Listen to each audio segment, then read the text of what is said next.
Então, pessoal, um bom dia a todos. Vamos dar início, então, a mais uma palestra da disciplina Relato Integrado. Tá? E eu vou passar a palavra agora para a Meire e para a Renate. Acho que vocês poderiam fazer uma autoapresentação. Claro, tá bom. Obrigada, professor Kassai. Bom, gente, obrigada pela oportunidade de estar aqui falando com vocês. É super bacana a gente poder falar com gente que está estudando e, mais do que isso, está interessado no assunto, né? Meu nome é Meire Ferreira, eu sou diretora lá na Ernst Young, trabalho com clima e serviços de sustentabilidade. E a Ernst, ela tem EY agora, né? O nome não é mais Ernst Young, agora é EY. Viramos mineiros. E a Ernst, ela está muito engajada e muito envolvida nesse tema de relato integrado, porque a gente acredita que a profissão do contador, ela vai sofrer bastante mudança. E mudança para melhor, porque a visão do contador, ela vai ajudar a organizar o mundo, né? Eles vêm organizando muito o lado financeiro da coisa. E agora a gente precisa deles para ajudar a organizar o lado socioambiental, que são informações essenciais, que de alguma forma estão vinculadas às demonstrações financeiras, mas não estão explicitadas. Então, já se diz que a bola da vez para salvar o mundo é do contador. Então, por favor, a responsabilidade de vocês vai ser... Todo mundo aqui está estudando contabilidade? Não? Ah, que pena. Eu quero fazer contabilidade?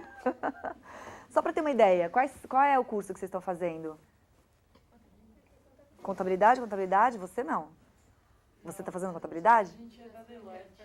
Ah, olha só. Então vocês têm coisa para trocar com a gente? Muito bem. Se tiver consideração para fazer, fica super à vontade. Está sendo gravada e repassada hoje à noite e à tarde. Ah, que ótimo, que bom. Contabilidade? Ah, então só os da Deloitte que não são de contabilidade. Vocês são de que área lá? De sustentabilidade, eu sou formada em RI, engenharia florestal e biologia. Ótimo. Essa diversidade é muito importante. Mas para os contadores, agora fazendo um parênteses, vocês têm uma missão muito importante daqui para frente, que é de fato buscar dar significado para a performance socioambiental tão sofisticadamente como se dá para a performance econômica financeira, né? Como é que se organiza essas informações. Então, os contadores, eles estão sendo chamados a ajudar a organizar essa coisa toda. E a gente vai ouvir um pouquinho dessa história. A apresentação hoje vai falar de conceito, vai trazer conteúdo. A gente não está trazendo nenhuma abordagem metodológica sob o ponto de vista de desenvolvimento de projetos. Claro que vocês podem fazer perguntas. E também alguns exemplos, para vocês tentarem identificar como é que, concretamente, as empresas piloto que fazem parte dessa plataforma de relato integrado estão começando a se organizar. Mas antes disso, eu queria que a Renata se apresentasse. Sim, por favor, Rê. Sim, fala. Bom, meu nome é Renate, eu sou contadora, auditora e eu fiz meu mestrado em sustentabilidade e estou trabalhando agora na Ernst na parte de sustentabilidade e relato integrado. E relato integrado. Ela acabou de chegar de uma universidade, ela fica toda tímida quando eu falo isso, mas para a gente é um motivo de muito orgulho. Acabou de chegar da Columbia University, onde veio com um conhecimento muito forte, inclusive em relação à modelagem ambiental, econômica financeira, o lado do valuation é com a Renate, por isso que a gente tem que falar desse assunto. E ela está bastante engajada nesse tema também, e é o nosso braço direito lá para falar sobre esse tema, tá? Então vamos lá. Vamos ao que interessa de fato. Bom, a gente tem quase uma hora mais ou menos de conversa, e eu queria mesmo que fosse um bate-papo, vocês podem interferir, podem perguntar durante a apresentação sem problema nenhum. E a ideia é a gente trazer o contexto de relato corporativo, falar um pouquinho de valor das companhias, explicar o conceito de relato integrado, trazer os conceitos fundamentais por capitais, por modelo de negócio, por criação de valor, princípios.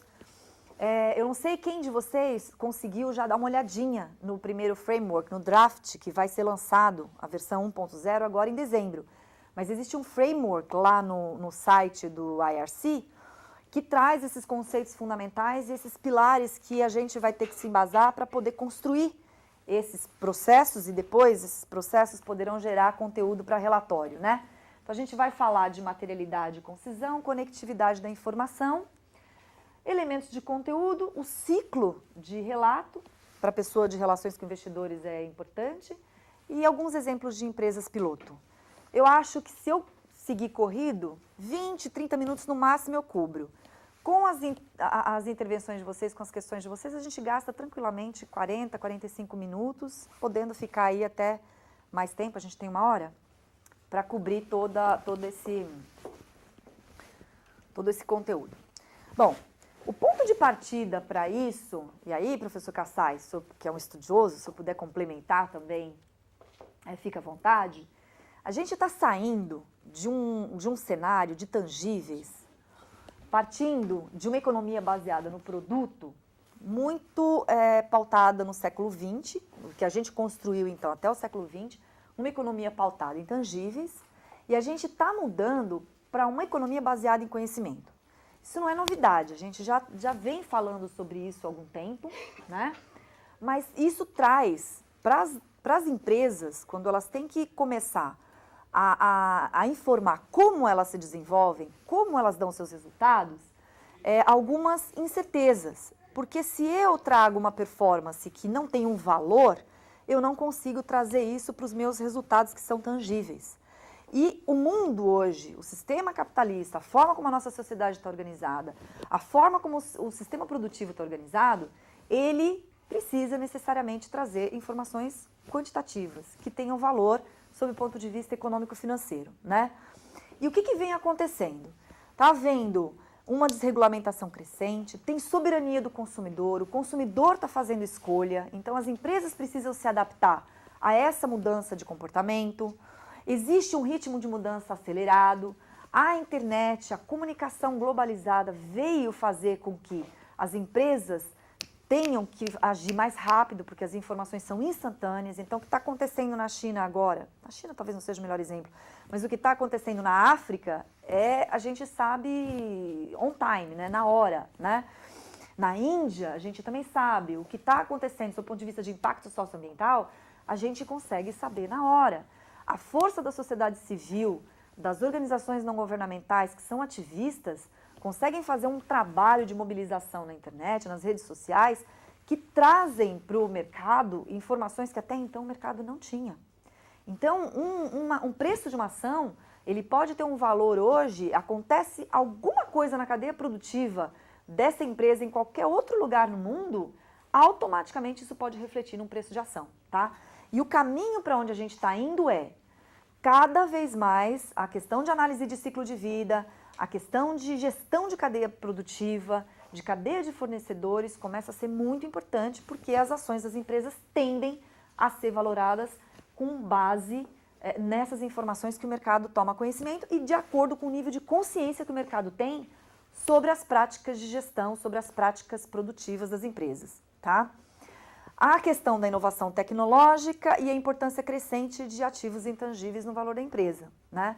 Um caso assim, muito claro que a gente pode usar no Brasil como exemplo, a gente tem toda uma estrutura de reserva legal que protege, determina com que uma propriedade rural tenha uma porcentagem, em várias regiões do país são diferentes, em São Paulo é 20%, no Cerrado, se eu não me engano, é 35%, na Amazônia, se eu não estiver enganada, é 80%, e isso faz com que a terra, se esse verde que está ali não tem um valor, não prestam esse valor pela prestação desse serviço ambiental, não tem um retorno, não há estímulo para o produtor em manter essas florestas conservadas.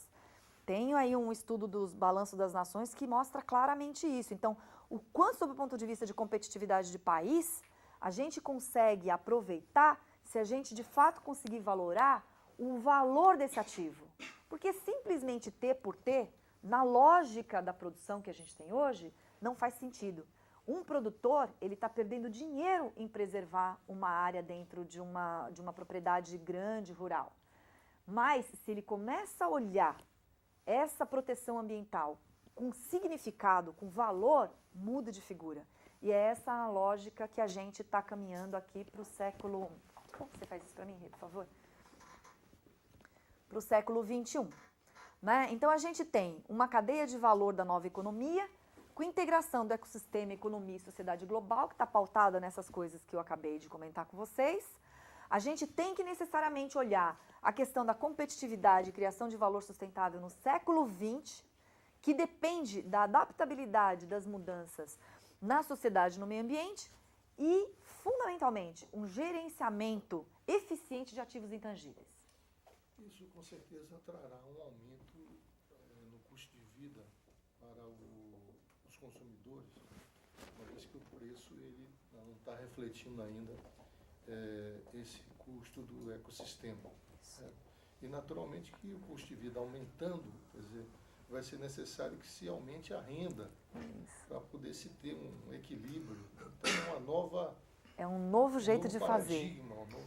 A internalização das externalidades na formação do preço e decorrência dessa formação de preço, com certeza a renda deve passar também por impacto relativo a isso, porque senão não acompanha. A equação também não fecha, né? É essa mudança que a gente está vivendo. Como é que a gente traz para o preço o custo ambiental e o custo social na produção de produtos e serviços? Um outro aspecto, apenas que falar sobre desregulamentação. Recentemente, inversamente à ascensão, ao crescimento que a gente está tendo nas normas contábeis, na convergência das normas em nível mundial e agora no Brasil, né? Infelizmente a Receita Federal, né? Agora baixou uma regulamentação para que a gente tenha uma contabilidade paralela, uma outra contabilidade para atender ao fisco. Quer dizer, está indo de encontro totalmente a esse processo de desregulamentação. Exatamente. A gente vai ver essas incoerências e esse é um processo que está se iniciando, né? O Conselho Federal de Contabilidade, inclusive, já fez uma nota em relação... eu vi isso. Mas são os desafios que a gente tem, né? Agora, o mais interessante é que quando a gente fala de desregulamentação, é a proatividade das empresas. As empresas não vão esperar uma regulamentação para fazer isso. Elas já estão fazendo, motivadas por um diferencial competitivo ou motivadas por uma melhor eficiência operacional. Então, por mais que o fisco venha, no Brasil, pensando no caso do Brasil, venha andar para trás, as empresas não vão ficar estagnadas para trás, elas vão olhar para frente e buscar e reivindicar isso. E aí o setor de serviços, o setor de prestação de serviços, no qual a Ernest se inclui, a própria Deloitte, vai ter um papel fundamental nisso. Porque a gente vai conseguir ajudar, e a academia fundamentalmente trazendo essa força conceitual e fundamentada, a trazer essas discussões para essas organizações a ponto de fazer com que elas se ajustem ao que o mercado diz que tem que ser. Porque uma coisa é regulamentar, outra coisa é a força do mercado, né? E a força do mercado é muito forte. Então, como é que a gente ajusta essas duas expectativas? E se o mercado estiver errado? Tudo indica que a gente está indo para um caminho de melhor reflexão sob o ponto de vista de performance. Eu estou falando de relato integrado. Eu não estou extrapolando uma visão econômica, nem tenho a competência e o conhecimento para falar de economia. Mas quando a gente olha a lógica de prestação de contas e de relato corporativo, a gente que está estudando esse movimento, a gente está entendendo que essa é uma força muito positiva. Por quê? Porque ela vai reforçar a transparência, ela vai ajudar as organizações a serem muito mais efetivas sobre, de fato, o impacto que elas vão causar na sociedade de um modo geral. E, sob o ponto de vista de economia, se eu focar naquilo que de fato impacta e que vai me fazer fazer o uso exacerbado ou não de recursos naturais e humanos, eu vou explicar para a sociedade como eu estou fazendo uso dessas coisas. O impacto disso na economia, eu acho que é uma outra discussão. E eu adoraria entrar nela. Mas eu não sei se não sou capaz de te dar essa resposta nesse momento. Uma questão da economia. Voltando um pouco no slide anterior, sendo a questão do conhecimento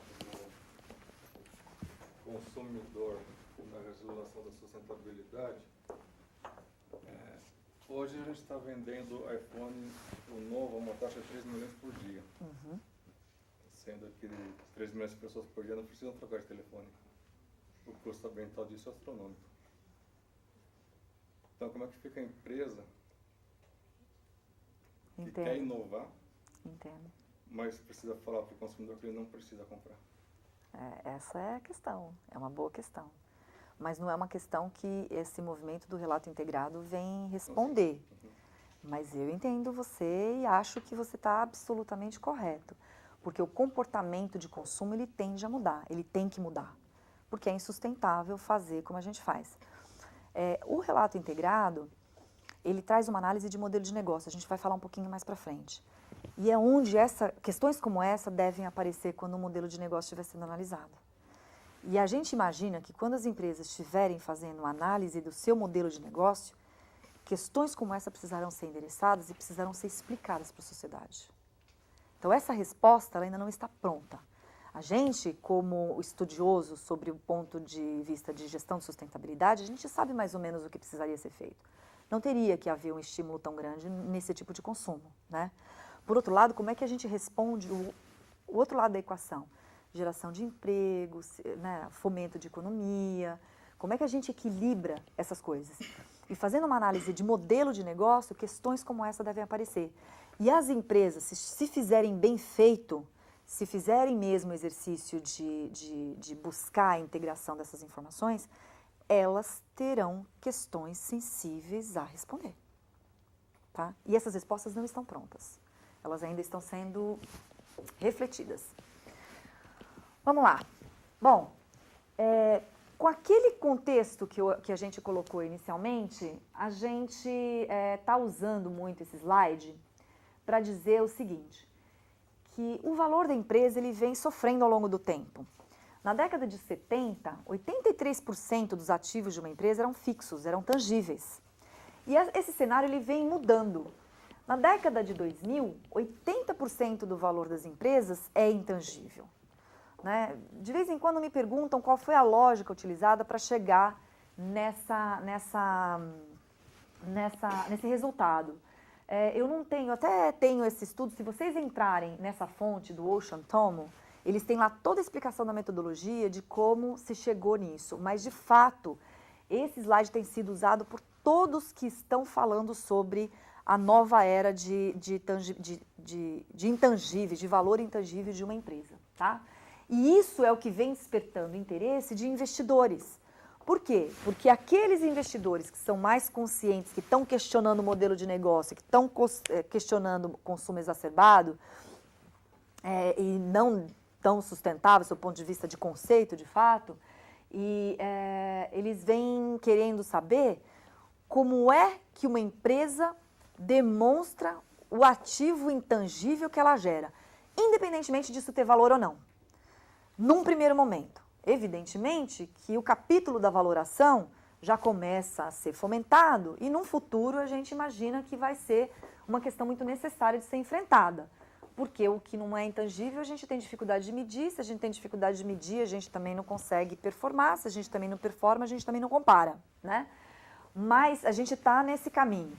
E é esse estudo que tem motivado uma reflexão muito grande de organizações que estão pensando em mecanismos para garantir uma certa confiança ou dar uma certa tranquilidade para investidores aportarem melhor os seus recursos.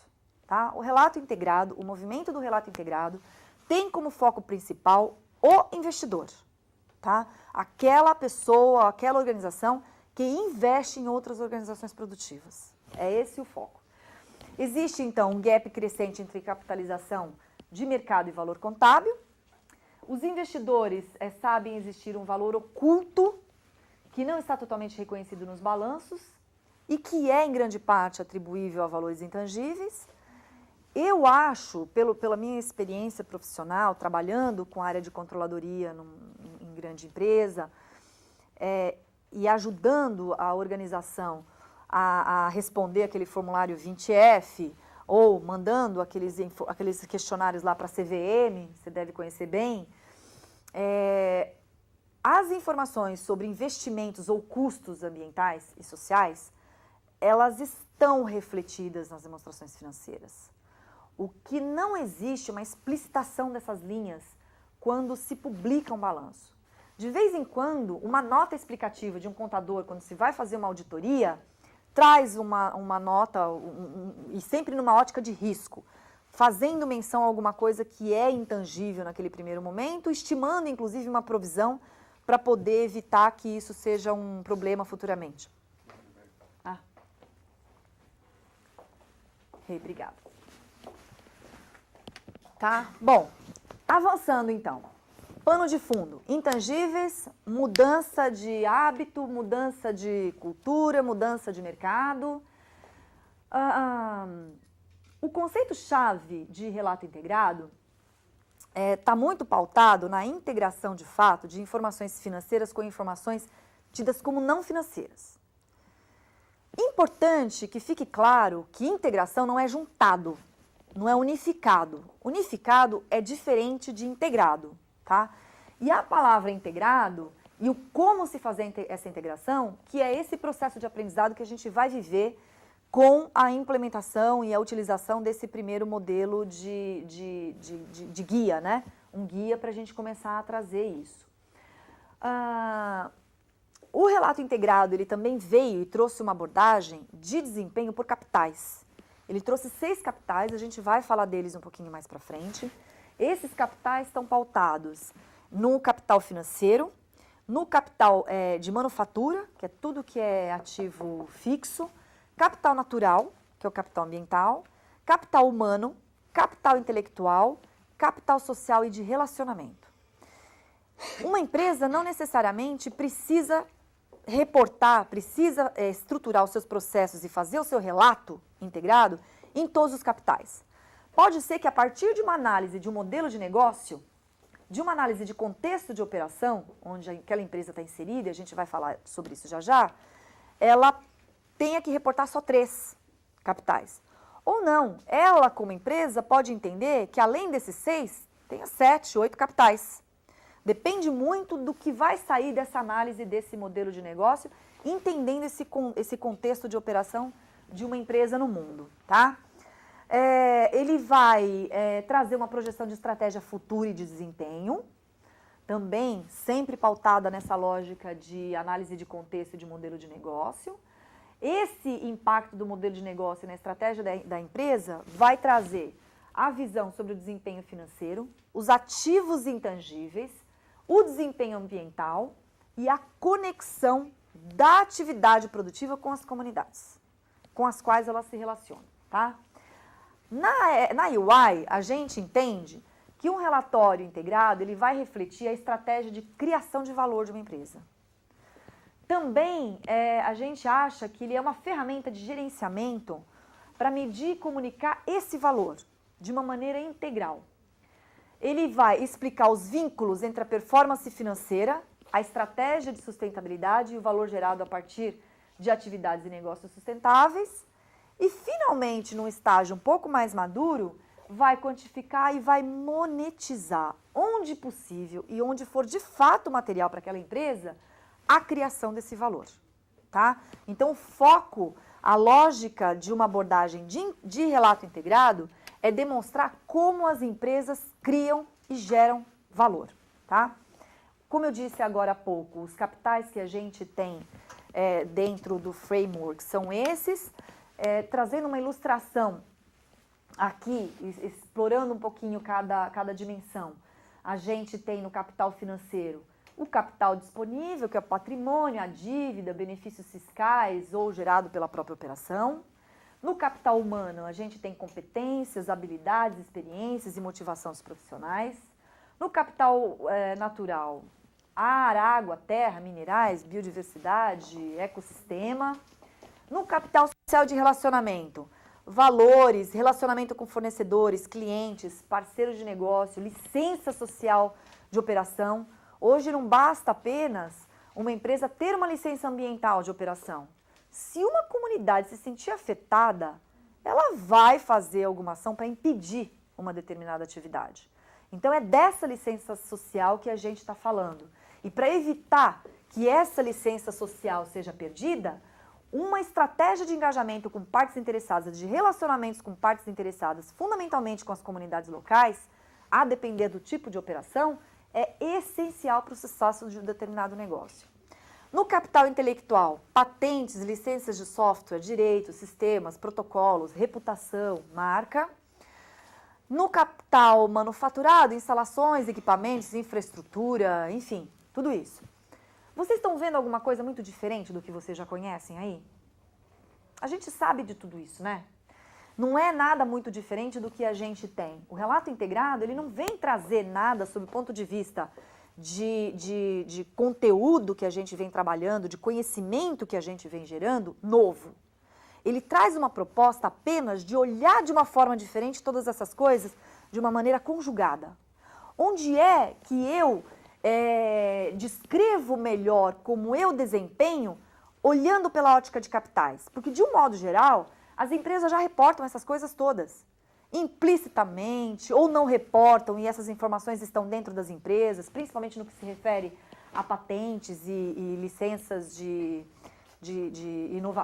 projetos inovadores, etc. Né?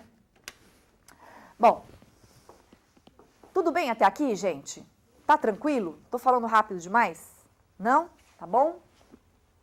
Um modelo de negócio. Essa é o ponto-chave dentro de uma ótica de análise de um relato integrado. Eu, como uma empresa, tenho o objetivo de adotar esse modelo. O que eu vou fazer primeiro? Eu tenho que vir para essa figurinha aqui, eu tenho que entender onde é que eu estou inserido, eu estou dentro de uma sociedade, eu tenho todos esses capitais nos quais eu preciso entender onde eles estão dentro da minha organização, eu tenho que fazer uma análise da minha cadeia, entender a forma como eu produzo os meus produtos, desde a fase ou a etapa da cadeia produtiva de insumos, olhando a atividade de negócios, produtos e os resultados disso. Para seguir essa lógica produtiva, eu tenho que entender como eu faço isso. Porque, de um modo geral, uma empresa que vai desenvolver um produto segue essa cadeia aqui, né?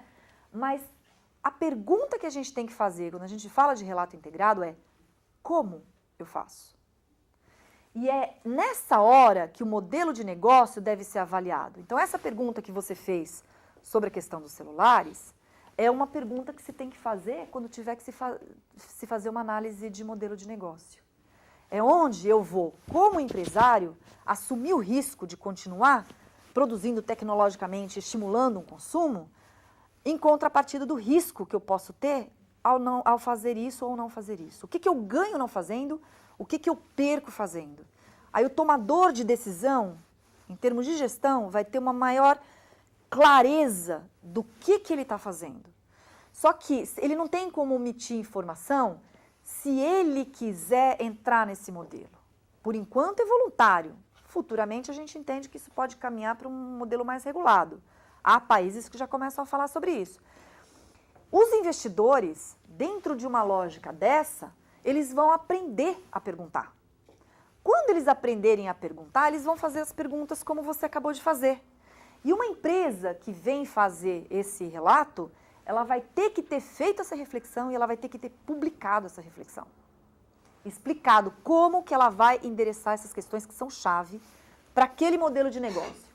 Eu vou ter que olhar a governança, partindo, evidentemente, de uma análise de ambiente externo. Eu vou olhar a minha missão e visão. Eu tenho que considerar a minha governança para fazer tudo isso aqui rodar. Eu vou olhar oportunidades e riscos. Eu vou olhar a estratégia e a alocação de recursos. Eu tenho que pensar num panorama futuro das decisões que eu estou tomando hoje, qual é o impacto da escolha que eu estou fazendo hoje no futuro. E eu tenho que ter indicadores. Porque se eu não tiver indicadores, eu não consigo melhorar a minha performance, eu não consigo dar o resultado que eu preciso sob o ponto de vista de integração de informação e geração de valor, que é esse o mote principal. No final desse desenho, a gente tem os outcomes, que a gente fala que são os próprios resultados. De novo, para os capitais.